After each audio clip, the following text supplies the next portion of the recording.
আমি অন্ততপক্ষে জানি না যে শুধুমাত্র বীরভূম জেলাতে 31 জন কেন্দ্রীয় নিরাপত্তা প্রবক্তা বিজেপি নেতা আছেন। আমি নিজেও বীরভূম থেকে আসি, তো আপনি তালিকাটা আমায় দিলে আমি তারপরে দেখব। সন্ন্যাসীচরণ মণ্ডল, প্রিয়া সাহা, অষ্টম মণ্ডল, তিনটে নাম আপনার বলা হলো। এদের নিরাপত্তা সন্ন্যাসীচরণ মণ্ডল এবং অষ্টম মণ্ডল একই ব্যক্তি।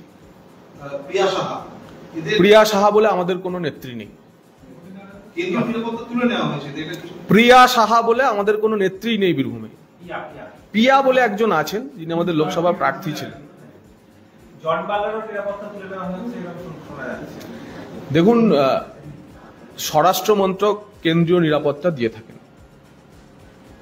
টাইম টু টাইম তারা পর্যালোচনাও করতে থাকেন। স্বরাষ্ট্র মন্ত্রক সরাসরি পর্যালোচনা করেন।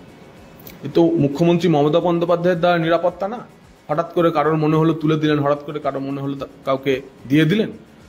তো স্বরাষ্ট্র মন্ত্রকের বিচারে টাইম টু টাইম রেগুলার ইন্টারভ্যালে যে রিভিউ হয়, সেই রিভিউতে কারোর থ্রেট পারসেপশন বাড়ে, কারোর থ্রেট পারসেপশন কমে।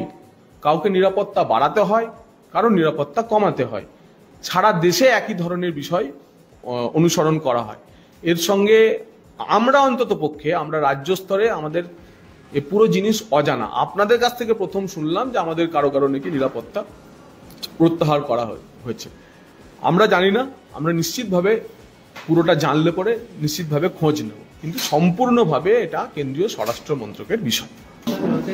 কোচবিহার, বীরভূম এরকম সব জেলারই নেতাদের নিরাপত্তাহীনতা উঠে আসছে। ওই একই এদিক সবটাই হ্যাঁ, মানে তো হতে থাকে না।